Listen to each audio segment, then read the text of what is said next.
Kwanza leo tuko katika siku ya Arafa kwa mahujaji waliopo Maka. Leo ni siku ya Arafa. Lakini sasa kunakuwa na tofauti katika siku hii. Pengine tungependa kujua na watazamaji kwa ujumla wangependa kujua kwa nini kunakuwa na tofauti katika kuadhimisha siku hii ya Arafa baina ya nchi mbalimbali. Bismillahirrahmanirrahim. Namshukuru Mwenyezi Mungu Subhanahu wa Ta'ala. Kwanza kabisa nizungumze kwamba Arafa tofauti yake ni ufahamu tu.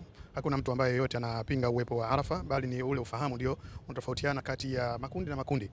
Kwa maana yapo baadhi ya makundi ambayo huwa yanaitazama Arafa kama ni matukio ya eneo fulani, kwa maana kwamba ule mkusanyiko wa mahujaji katika siku ya kisimamo katika viwanja vile vya Arafat ndio watu wanahukumu kwamba ile ndio siku ya Arafa, na ndio maana wanakuwa wanatekeleza kama vile ambavyo wapo mahujaji kule Maka wakifanya ibada ya kisimamo, na wao huku wanatekeleza wanafanya ibada ya kufunga kwa pamoja na wale mahujaji.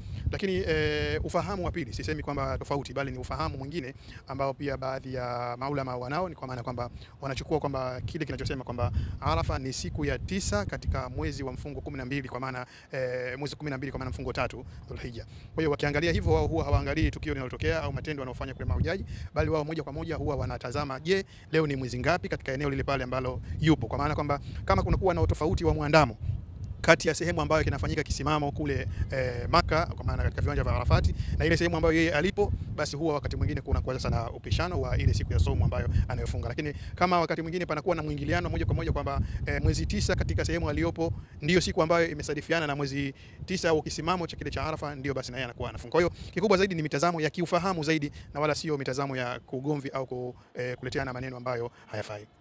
Na mimi niseme kitu kimoja, niwaambie ndugu zangu kwamba wale ambao hawajafikia ule uwezo wa kukokotoa hukumu katika dalili ambazo au nasi ambazo zipo katika sharia, basi wao watosheke na yale ambao watu wao yani mashekhi zao wanayasema, kwa sababu wao huwa ni wafataji zaidi kuliko wakuwa watafutaji wa kukokotoaji. Lakini mashekhi ambao kwa maana kwamba moja kwa moja wao wana uwezo wa kukokotoa moja kwa moja hukumu katika dalili ambazo wanaziona na wanazisoma, hawa huwa hawana chaguzi lolote. Wao kazi yao ni kufuata yakini yao ambayo kwa maana kwamba moja kwa moja wanakuwa wamepokea. Na je, kuna madhara yoyote pengine labda kufunga tofauti na mahujaji walioko Arafa?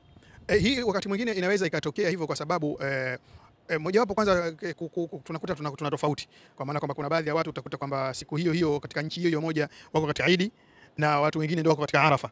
Kwa hiyo utakuta kwamba kuna maingiliano ambayo kwa kweli si mizuri katika hasa katika jamii yetu ambayo inaizungumza, kwa maana kwamba ni kuunganisha umma ni bora zaidi kuliko kutamadi katika mambo ya ikhtilafu. Kwa hiyo ni waombe mashehe na wanawazuoni wakae kwa pamoja kuelimisha, na wao wakiwa kama kinara, wakikaa chini wakaelewana, wakatanaza kwamba ili kulinda umoja wetu basi tuwe na kauli moja. Tunaona majirani zetu Uganda, Rwanda, Kenya, hawa wote kuna madhahibu na kuna tofauti hizi ambazo sisi tunazo, lakini wameamua kwa umoja wakaamua sasa, bwana, sisi kama nchi yetu, umeshaona, tufuate kauli hii. Madam kuna kauli mbili, wameamua kufuata kauli na wanakwenda, na hata wapo wale ambao wanapinga, lakini wapo katika ile namna ya chini, lakini kinchi kama kinchi wameamua kufuata kauli moja, na hii itapendeza zaidi kama mashehe zetu wataweza kukaa na kuweza kutoka na kauli moja na wengine wakatanaza ili kufuata kauli nyingine, kwa sababu hata katika hizi majamii tunazozisikia majma al-fiqh al-islami wanakaa wanatofautiana, lakini mwisho wa siku wanaangalia wanatoka na karari moja kwamba bwana, sisi pamoja na tofauti zote tumeamua kufuata 1 2 3 na hili kuliweka pembeni angalau lipo katika, lakini sisi tunafuata jambo fulani ili kuweza kuweka watu katika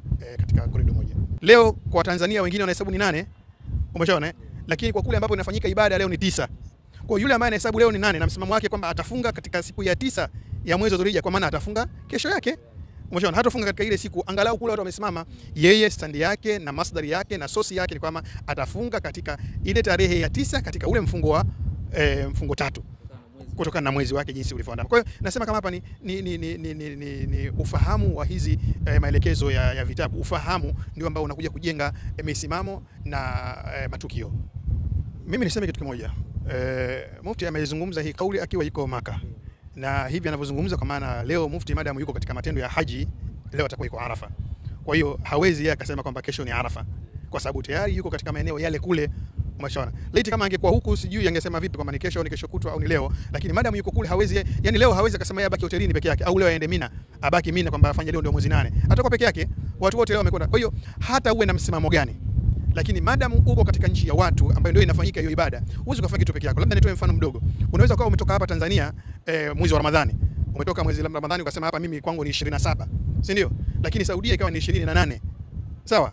Sasa ikiwa Saudia 28, kesho yake ikawa 29, kwa maana wewe uko umekwenda Saudia, sasa unahesabu mimi nafunga niko Saudia ni 27, lakini Saudia hapa nilipo tayari ni 28. Kwa hiyo Saudia wakija wakitangaza mwezi umeonekana, wewe siku ile pale uweze ukafunga ukiwa kule. Utakachokifanya utafungua kama walivyokuwa Saudia na utafanya nini?